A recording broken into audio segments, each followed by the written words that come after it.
Buenas chiquillos, ¿cómo están? Espero que se encuentren muy bien. Bienvenidos otra vez al canal. Hoy vamos a estar haciendo el repaso para el examen de estudios.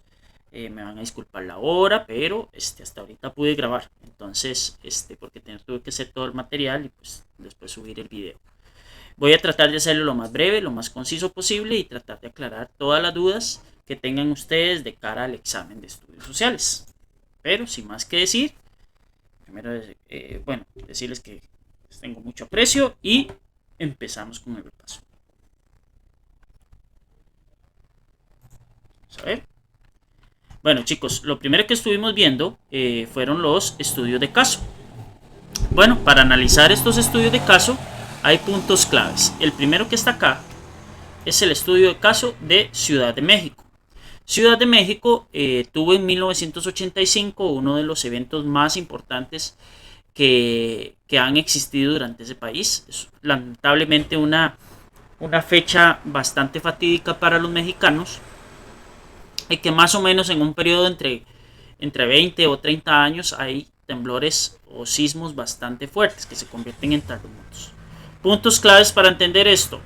Bueno, que en Ciudad de México, la capital del país, hubieron daños a carreteras, tuberías, tendido eléctrico. Las pérdidas de vidas humanas, que fueron más de 10.000 personas fallecidas, 5.000 desaparecidos. Y que se brindó ayuda al equipo médico de rescate de víveres, de ropa, maquinaria y herramientas. Recordar que también aquí surgen los primeros grupos humanos llamados topos, que son los que se encargan de rescatar a las personas que están lamentablemente atrapadas debajo de los escombros. Después estuvimos viendo el caso de Puerto Príncipe, Haití, en donde las pérdidas fueron bastante cuantiosas, a pesar de que no es un sismo de una magnitud demasiado elevada, pues sí es un sismo que lastimosamente destruyó una de las economías más vulnerables de este continente y del mundo en general. Hubieron más de 300.000 personas fallecidas. Esto fue en Puerto Príncipe, que es la capital de Haití. Eh, y la asistencia internacional pues no dudó en esperar para ayudar a este país que está fuertemente golpeado. Todavía sigue en crisis económica gracias a este sismo. Todavía sigue lidiando con esta situación y con esta situación de emergencia. Entonces, pues lamentablemente para los haitianos no se han logrado recuperar la ayuda internacional. Incluso se hicieron canciones y todo de varios artistas y no fue suficiente. No fue suficiente. El siguiente caso que tenemos es el de Costa Rica, que es el sismo de Nicoya de 7.6. Aquí se estima que se liberó más o menos el 40% de la energía contenida en esa zona. Ahí se espera que haya un sismo bastante importante en los próximos años. Y como datos más importantes es el daño significativo al Hospital Víctor Manuel Sanabria de Punta Arenas, daños en las carreteras, en el tendido eléctrico y en las viviendas, y que falleció una persona. El siguiente caso que tenemos es el caso de Coquimbo, Chile, en donde Coquimbo, Chile, hay destrucción de más de 2.000 edificios. Fue un sismo de 8.4, hay 15 personas fallecidas. Coquimbo es una zona costera y esto permitió o se dio que hubo una alerta de sismo para toda la costa pacífica casi de América del Sur y de incluso de algunos países asiáticos. E incluso hubieron olas bastante importantes en la zona que ocasionaron sismos, inundaciones y tsunamis en toda esta área. Otro es el de Lamjung, Nepal, que Lamjung es la capital, ¿verdad? Hubieron pérdidas materiales, aquí hubieron más de 3.000 personas fallecidas. Destrucción de monumentos históricos, daños en los sistemas de comunicaciones y en la red eléctrica. En estas zonas cercanas también están todo lo que es los monjes tibetanos, la meseta tibetana. Como características especiales de esta zona es que tuvieron que mandar maquinaria de rescate y helicópteros para tratar de salvar a personas extranjeras que estaban atrapadas en esta zona. Entonces, eso es algo importante que lo tomen en cuenta. Japón en el 2011. Japón en el 2011 tuvo un sismo de 9 grados en la escala Richter. Es un sismo muy importante, un movimiento telúrico bastante fuerte. Es de los más fuertes que tenemos registrados. Eh, Se destruyeron más de 5.000 edificios, 284 propiedades se destruyeron a causa de incendios, se cortó el agua, la luz. Hubieron 15.000 muertos, 4.000 desaparecidos. Y dentro de esto, pues vamos a encontrar que hubo una afectación en la planta nuclear de Fukushima, que es algo muy importante porque esto generó una emergencia nuclear. Se pensaba que la planta podía explotar porque los reactores no tenían la capacidad de enfriarse en el momento. Eso ha generado que se emitiera una alerta y tuvieran que apagar los reactores de la planta, creo que era el reactor 2 y el 3 de la planta nuclear de Fukushima en su momento, por el miedo a que pasara un desastre como el que ocurrió en Chernobyl, que es una zona que ya incluso hoy no puede ser habitada. Y uno de los más desastrosos y más fuertes es el de el tsunami de Sumatra en Indonesia. Esto afectó toda la costa del Océano Índico, también se le conoce como el tsunami del Océano Índico. Como características especiales, destruyó edificios, viviendas, carreteras, pozos. La asistencia internacional no dudó en llegar. Se hicieron donaciones económicas, equipo médico, rescate, tiendas, mantas, agua embotellada. Este tsunami de Sumatra afectó varios países, dentro de los cuales está Indonesia, por supuesto, está Malasia. Fue uno de los tsunamis más destructivos en los cuales nosotros tenemos pues datos como humanidad del golpe tan fuerte que recibió esta zona, eh, en la zona del suroeste asiático. Dentro de los cuales también tenemos, chicos, algunos estudios de caso. Vimos el caso del terremoto de México de 1985, que como ustedes lo vieron fue el epicentro fue el Océano Pacífico frente a las costas de Michoacán. Sin embargo, las ondas llegaron a la Ciudad de México, que hoy en día es una de las ciudades más pobladas del planeta, y en aquel momento lo era también, y la calidad de los edificios, la calidad de las construcciones, el poco estándar de la calidad que se te estaba utilizando y el control de los materiales con los que se estaba construyendo. La calidad del suelo, que era un suelo arcilloso, hizo que en la Ciudad de México en el año 1985 hubiera una gran devastación por este movimiento telúrico, ¿verdad?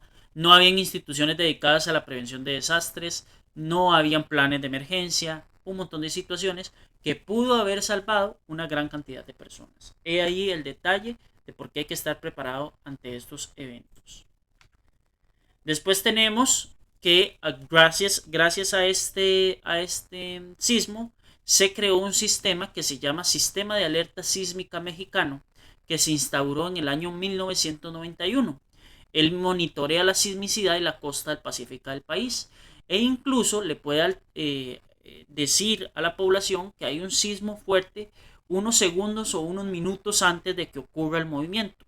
Esto genera que pues, las personas puedan aplicar el plan de emergencia, evacuar más rápido los edificios y las zonas vulnerables, y poder salvar la mayor cantidad de vidas. Que al final de cuentas para eso es que se hacen este tipo de inversiones. Es una inversión importante que el suelo del país lo permite y que las actividades sísmicas pues es el común denominador de una zona que pues al final de cuentas tiene algunas fallas locales y la interacción de fallas tectónicas bastante importantes. A raíz de eso, en el año 2017 hubieron dos sismos muy importantes en México. El primero fue el 7 de septiembre del 2017, en donde el SASMEX alerta a la central de Ciudad de México y esto se retransmite por 10.000 altavoces que hay por toda la ciudad. Empieza a sonar como una alarma. La gente ya sabe que tiene que salir. Las estaciones de radio y de televisión dicen, hey, salgan, y el movimiento causó cerca de 100 víctimas. A pesar de que fue un movimiento epicéntrico bastante importante, tuvo muy pocas víctimas, que fue lastimosamente la gente que no tuvo tiempo de salir. Y el 19 de septiembre se viene otro sismo bastante fuerte en Morelos. Esto coincide con el 32º año del sismo de 1985. Se emite la alarma por el sistema sismológico mexicano. Sin embargo, la Ciudad de México evacúa y todo, pero no tiene demasiado tiempo pues para poder evacuar. El terremoto provocó aproximadamente 400 personas. ¿De qué depende de que el terremoto o el sismo, el SASMEX logre el objetivo, que es sonar las alarmas para que la gente tenga tiempo de salir? La profundidad del sismo, dónde está el hipocentro, dónde está el epicentro, qué tan lejos está de la ciudad, etcétera, etcétera. Entonces eso depende de un montón de factores. Y aquí les puse el caso, por ejemplo, de estos perritos que son entrenados, que cumplen una función primordial, que es el rescate de personas que están debajo de los escombros. Ellos se meten con estas figuras que se llaman topos, como les decía antes, y pues buscan resguardar y salvar la vida. En el caso de Japón, como les dije, Japón es una zona, es un país sumamente sísmico. Su ubicación está cerca de dos enormes placas que se llaman placa euroasiática y placa pacífica. Ahí hay una interacción en la costa de Japón. Son dos placas enormes, si no por decir las más grandes. Y ellos tienen un sistema que se llama Sistema de Alerta Temprana de Sismos, que consta de 1000 sismógrafos instalados alrededor del país, que lo que le permite al archipiélago reaccionar de acuerdo a el movimiento telúrico, y les da tiempo incluso minutos antes de poder salir a diferentes espacios que sean zonas seguras.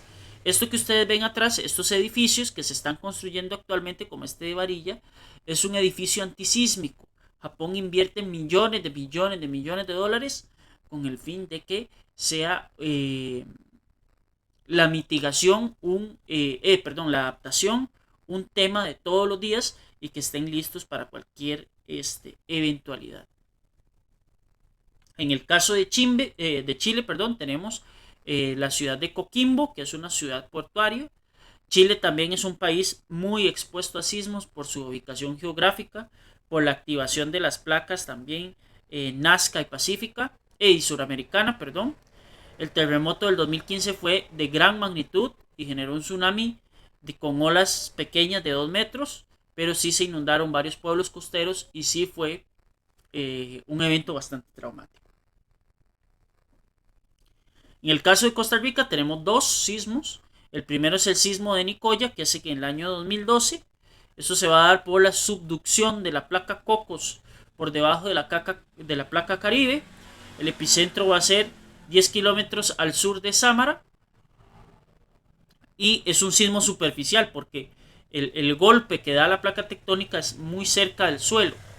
Y se liberó el 40% de la energía acumulada. Causó solo daños moderados. Afortunadamente no hay del todo grandes lamentaciones humanas que tengamos que arrepentirnos por no tener planes de emergencia, entre otras cosas. El otro es el terremoto de Cinchona. Cinchona es un pueblo ubicado en la provincia de Alajuela. Se vino un sismo de 6.2 y aquí sí nos fallaron las medidas de adaptación, porque es una zona rural que no estaba lista para enfrentar un sismo de semejante envergadura. Entonces aquí sí hubo pérdida de vidas humanas, pérdidas económicas. 20 personas, la muerte de 20 personas, 71 comunidades afectadas, entre las cuales se encuentra Cinchona. La vía de comunicación se cayó, por lo tanto llegar a Cinchona se volvió todo un tema. Y se crearon o se generaron 180 deslizamientos.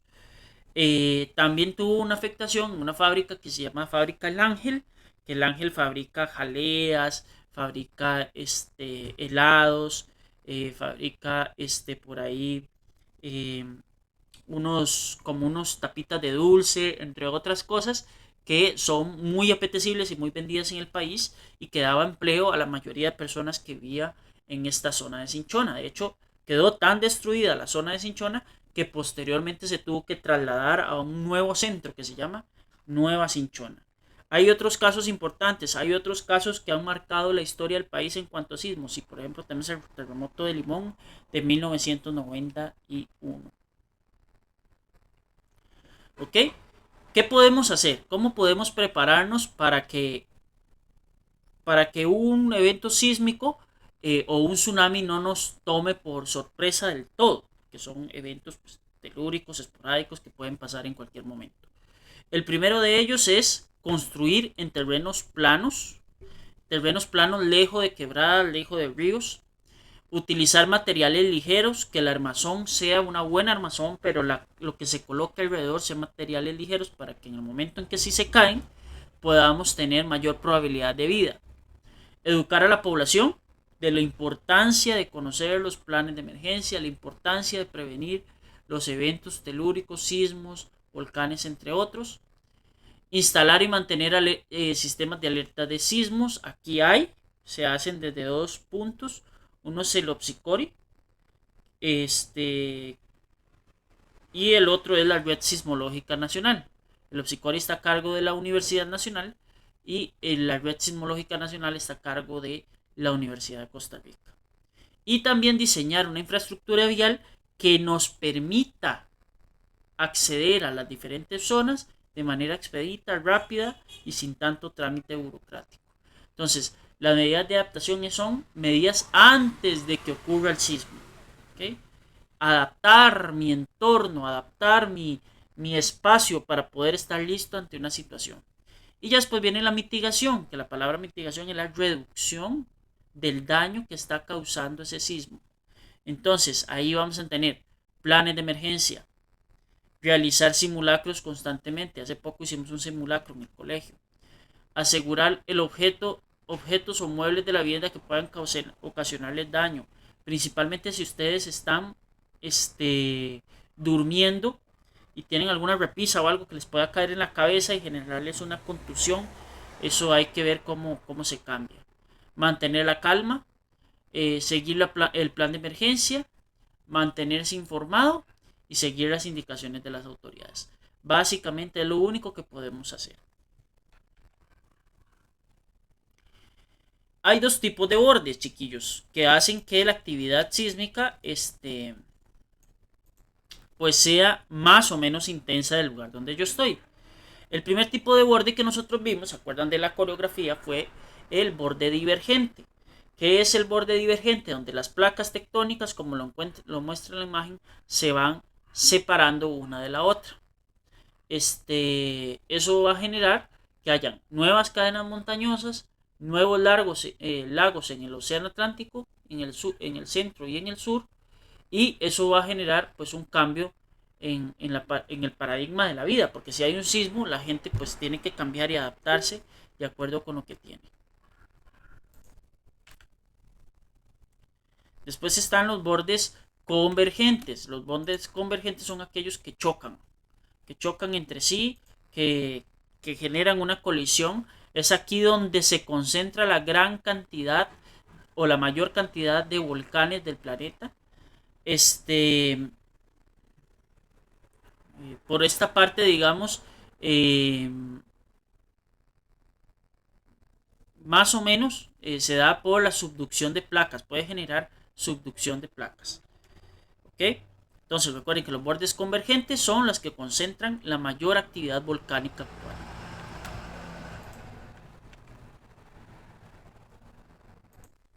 Ok, reanudando un poco, chicos, también tenemos que ver los volcanes que hay en América Central. Les puse los ejemplos de Guatemala, Salvador y Nicaragua.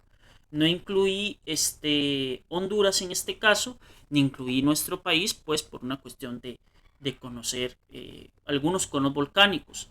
Tenemos el volcán de Fuego, el Santiaguito, el Pacaya en Guatemala. Tenemos el volcán Santana, que es el que ustedes ven a la izquierda. El Izalco, el San Salvador y el San Miguel en Salvador. Y en Nicaragua tenemos el San Cristóbal, el Télica y el Cerro Negro. El San Cristóbal es el que ven en la pantalla al lado derecho, es decir, de este lado, acá. ¿Ok?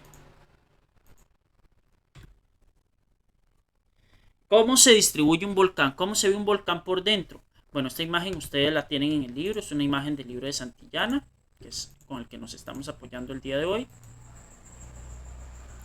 Para ver si me puedo mover un poco para que puedan ver. Bueno,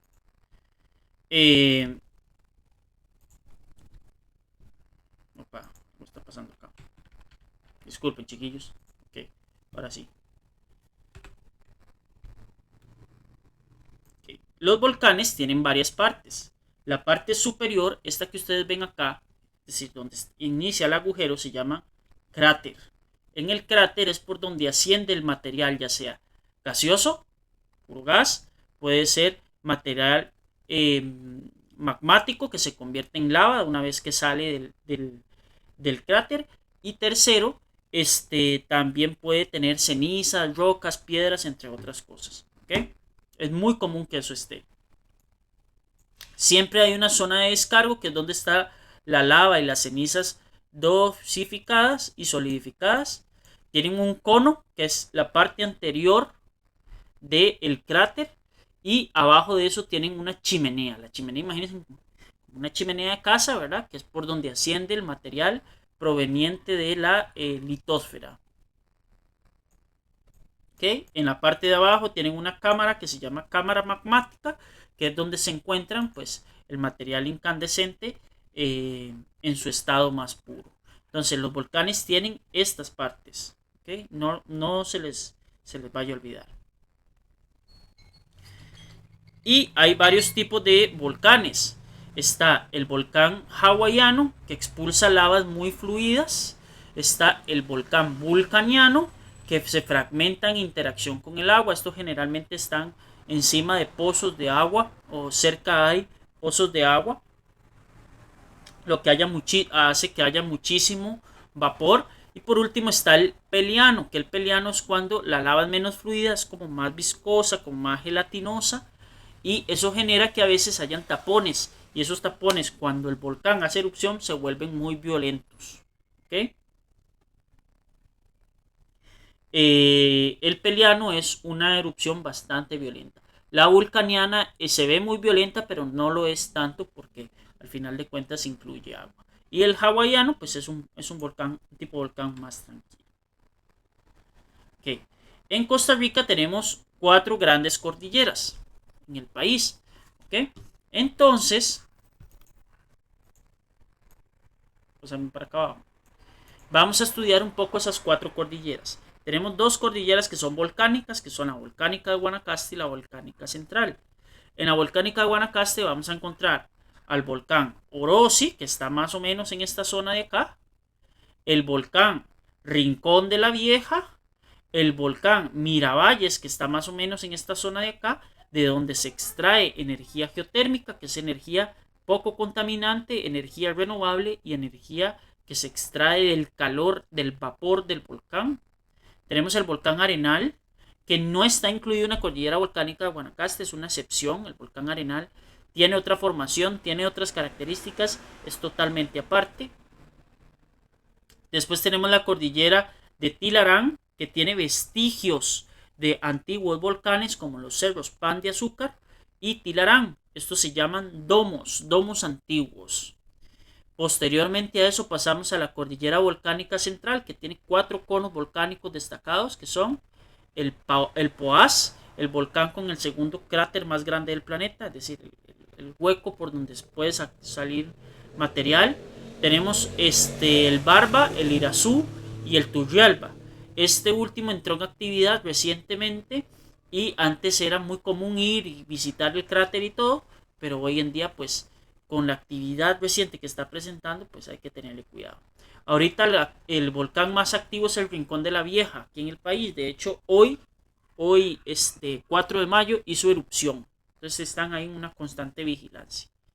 Afortunadamente el Rincón de la Vieja está en un área bastante retirada, entonces como que vecinos cercanos no hay muchos, ¿verdad? Después tenemos la cordillera de Talamanca y la fila costeña, que también son domos y relictos de volcánicos, y no hay una presencia de un volcán activo en esa zona. Pasa lo mismo en Tilarán como pasa lo mismo en Talamanca.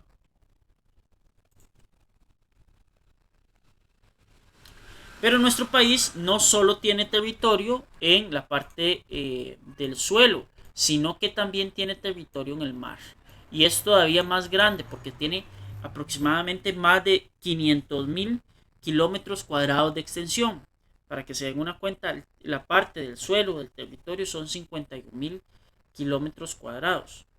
Es decir, el mar es 10 veces más grande en Costa Rica que el terreno que tenemos.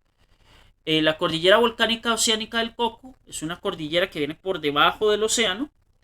Es un dorsal de montañas que arranca desde las Islas Galápagos en Ecuador hasta la costa pacífica costarricense. Específicamente en dónde? En Quepos. ¿Okay? La isla del Coco es como el yacimiento que quedó después de varios sismos y varias interacciones entre placas tectónicas. Es decir, la isla del Coco es ese terreno que emergió y que dejó de ser una dorsal para convertirse en un islote o en una isla. Eso fue aproximadamente, tiene relativamente poco tiempo, perdón.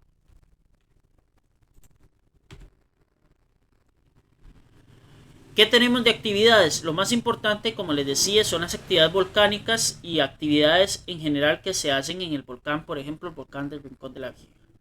Aquí sí vamos a tener que hay, por ejemplo, hay recorridos en los ríos de la zona, aumentan el caudal en inundaciones, por tanto se recomienda ir en esas fechas si lo que quiero es hacer un tour eh, con animales, viendo la vegetación y todo, pues ahí. En el año 2017 el volcán tuvo actividad nuevamente y como les dije la vez pasada, hizo erupción y hoy en día hizo erupción, perdón, y eso pone en alerta a las autoridades, ¿verdad? Entonces su actividad es constantemente monitoreada y la población está bastante informada, la población de Tilarán. La otra que tenemos por ahí es el volcán Arenal. El volcán Arenal se basa en el poseer fuentes de agua termal, que es un agua calentada a temperatura, pasa de temperatura ambiente a un agua de una temperatura muchísimo más elevada. Entonces la gente va al volcán Arenal, busca zonas aledañas y se meten en hoteles, en accesos gratuitos, etcétera, etcétera, a bañarse con esa agua caliente que tiene muchísimos beneficios como la relajación del cuerpo, descargar un poco el estrés y olvidarse de todas las situaciones que nos rodean, ¿verdad? Entonces, ahí está el volcán Arenal. Lo más importante es que sacan fuentes de agua termal que permite el turismo en esa zona. Después tenemos el Irazú. El Irazú es un volcán muy particular porque es el volcán más alto que tenemos. Está por encima de los 3.000 metros de altura. Registró grandes caídas de ceniza y sus alrededores en el Valle Central durante el año 1962 a 1965. Por la erupción de este volcán, Cartago, destruyeron la localidad de Taras en Cartago y 20 personas quedan fallecidas. ¿Okay? En la actualidad, solo tiene actividad fumarólica, es decir, sale de alguna de vez en cuando alguno que otro gas por ahí, con las famosas fumarolas. Y también se generan deslizamientos dentro del cráter. Entonces el cráter pues está siendo vigilado en caso de que entre este coloso en acción. Después tenemos el volcán Poás, que les decía es el volcán con el segundo cráter más grande del mundo.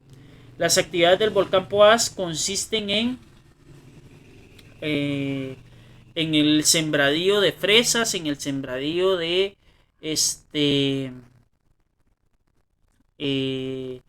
ahí por ahí he visto cebolla, por ejemplo.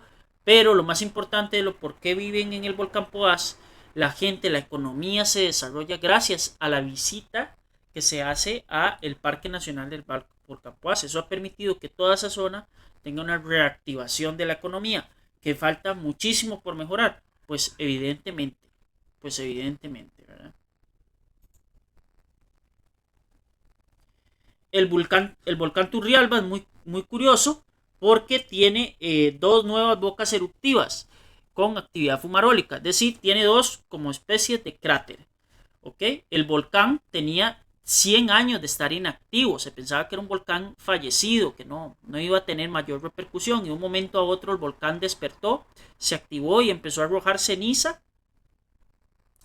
Cuando empieza así a tener un arranque tan abrupto, entonces pues hay que monitorearlo más todavía, porque no se sabe cuál es la posibilidad de que ese volcán entre en una erupción, ya tirando piedra, ya tirando lava, ya tirando todo lo que tiene por ahí adentro.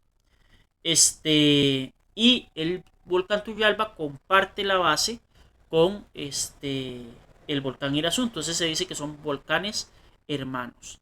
También este volcán, con el lanzamiento de ceniza, hizo que se detuvieran la salida de aviones y avionetas del aeropuerto Juan Santamaría y el aeropuerto Tobías Bolaños. ¿Okay? ¿Cómo estamos utilizando el suelo volcánico? Pues muy sencillo. ¿Okay? El suelo volcánico se utiliza en muchísimas actividades. Santísima, esta diapositiva no se ve, ¿verdad? Pero sí tenemos que saber que el suelo volcánico genera muchísimas actividades con las que podemos utilizar. ¿Okay? En estos espacios se ha fomentado muchísimo la agricultura tradicional. Se presenta la agricultura en laderas, es decir, en pequeñas graditas, en donde se van haciendo los diferentes sembradíos, ¿verdad? Como lo vimos en los incas el año pasado, aquí se aplica también. Tal vez las graditas son un poco más extensas, ¿verdad? Son un poco más grandes, pero también se hace por una cuestión de orden, por una cuestión de facilidad, por una cuestión de inversión. ¿Ok? Y de ahí se nos surge que los volcanes hay que hacerles un uso sostenido, sostenible. Entonces hay algunas medidas de conservación, como no extraer animales, no extraer especies vegetales, no forestar cerca de las faldas o del volcán. Las plantaciones forestales son fundamentales para ir recuperando la cobertura boscosa. Rotar las zonas de área de pastoreo. Ahí era pastoreo, no pasto.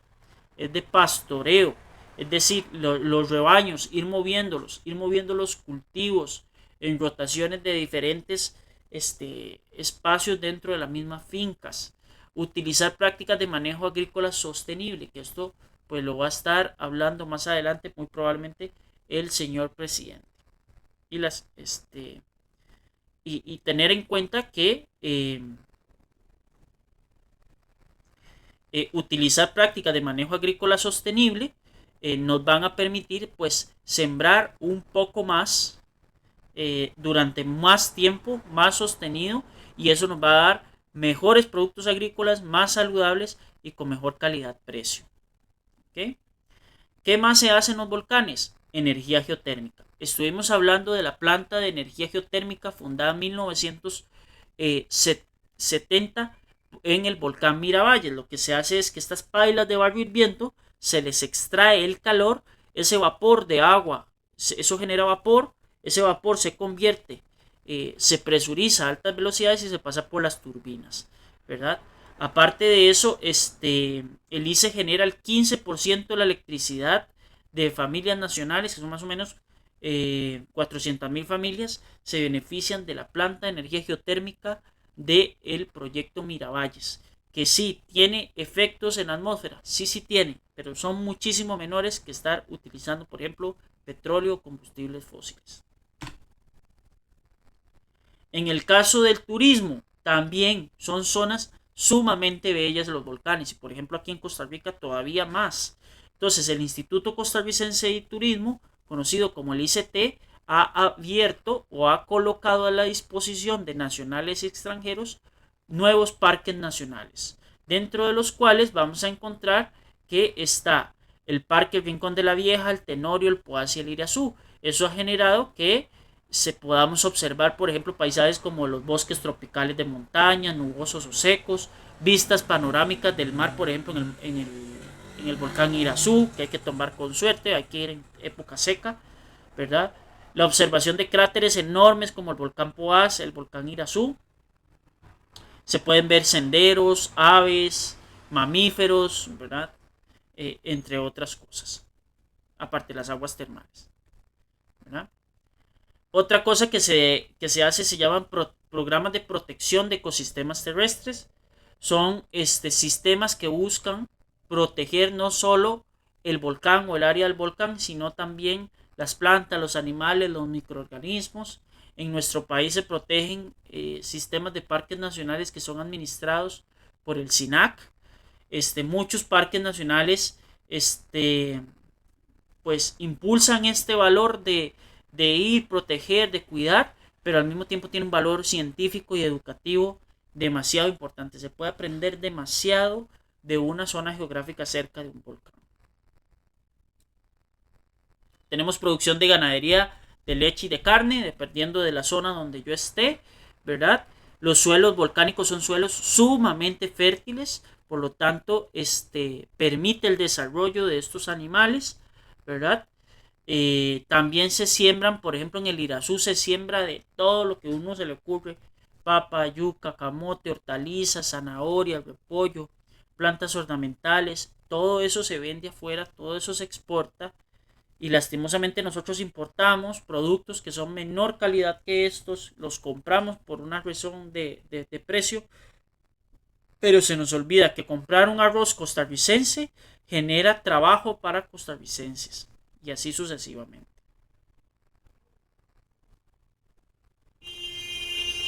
¿Qué ha hecho Costa Rica o qué hace que nuestro sistema esté en una zona tan vulnerable a la actividad sísmica y a la actividad volcánica? Pues que estamos en el cinturón de fuego del Pacífico, que es donde está el 75% de los volcanes del mundo, la zona más activa.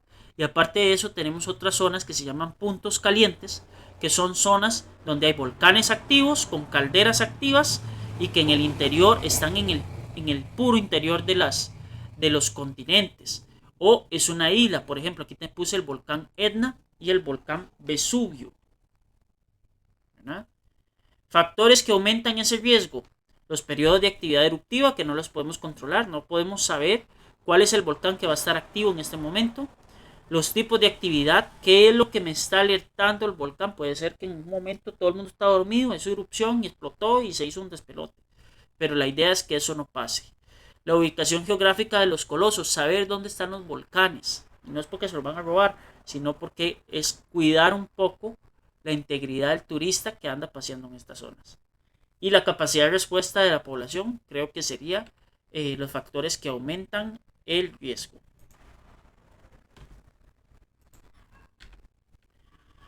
Uno de los casos que estuvimos viendo es el de la ciudad de Nápoles. Eso que ustedes ven allá en el fondo, ese pico blanco que se ve en el fondo, es el volcán Vesubio. Lo estuvimos viendo porque el volcán Vesubio eh, destruyó una ciudad romana antigua, que es la ciudad de Pompeya. Pompeya quedó totalmente sepultada, y la última actividad eruptiva que generó daños importantes fue en 1944, cuando este mismo volcán, el volcán Vesubio, entró en erupción cobrando la vida de 27 personas. Les puse este caso en específico porque estábamos viendo pues cómo los cuerpos fueron fosilizados por todo lo que tiene que ver con que le pasó el magma o la lava en este caso por encima. La gente no pudo reaccionar y quedaron en estas diferentes posiciones, ¿verdad? No les dio tiempo de evacuar, no pudieron salir de ese lugar, y por eso quedaron de esta forma, momificados.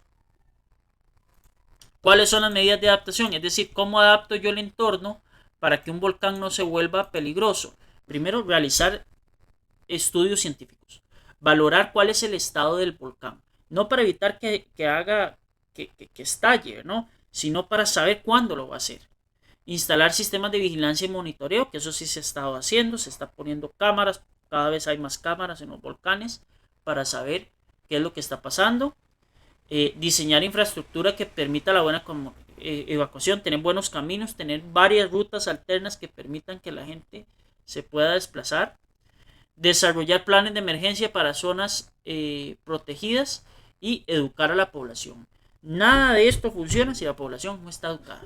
Hay que saber, hay que conocer, hay que valorar, hay que tener en cuenta.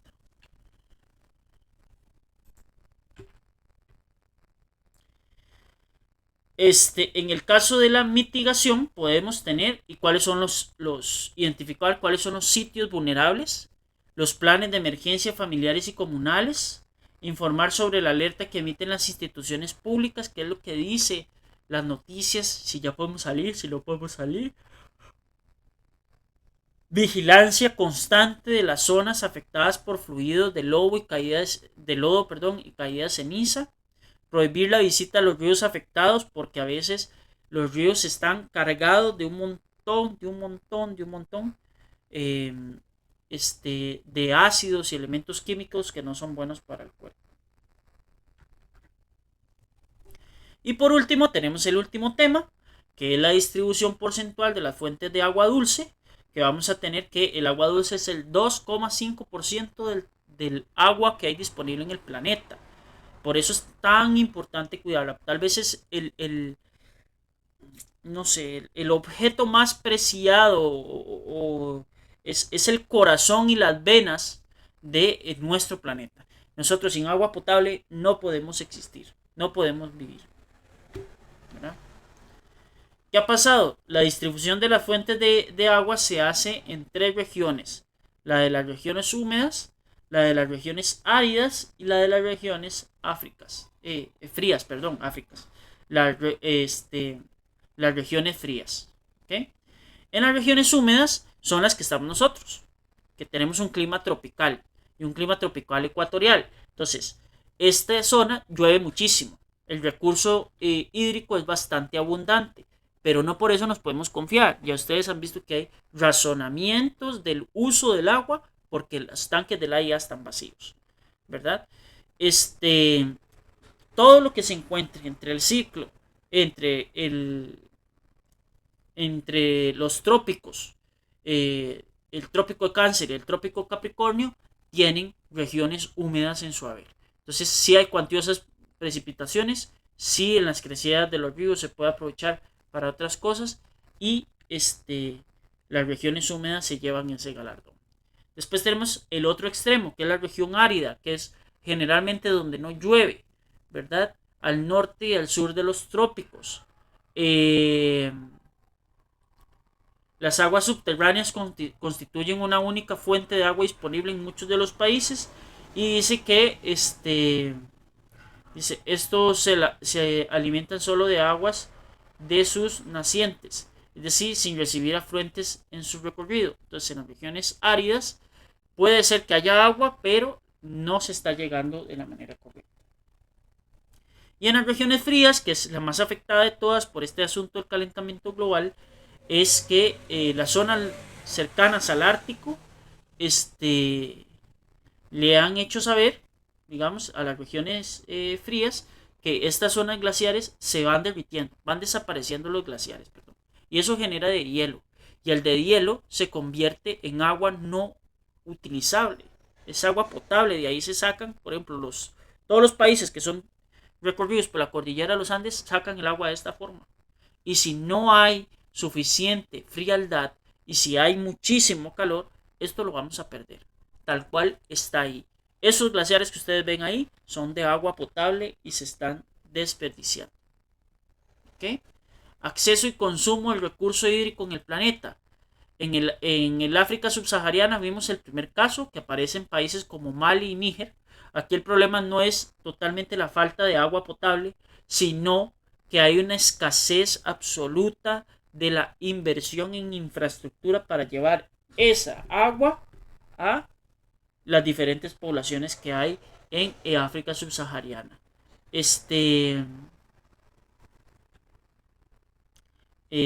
A tener en cuenta esto, chicos, en tener en cuenta que somos privilegiados por estar en la zona que vivimos y que África subsahariana, pues sí, tiene muchas dificultades económicas, que no se puede tapar el sol con un dedo, pero esperemos que en algún momento con este recurso puedan salir adelante.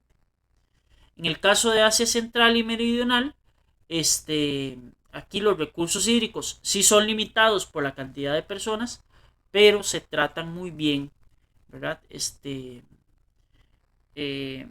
Esto ha generado, por ejemplo, que la región tenga conflictos. Pero sí hay unas zonas, como la Asia Meridional, que es todo lo que es Siria y Arabia Saudita, que dicen que los recursos hídricos son numerosos, pero se desperdician en campos como la navegación, la agricultura, la industria y el consumo humano. Y aquí no se puede, como decirle a cada país cómo debería de instruir o valorar el presupuesto de educación.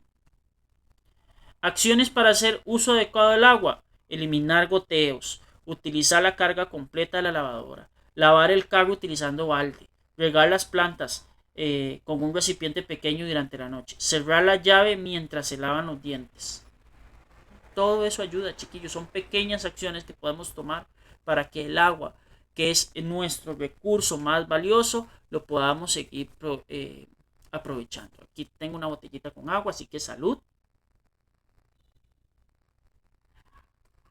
Y así cerramos el presente repaso. Muchas gracias, chiquillos, que tengan muy buena noche.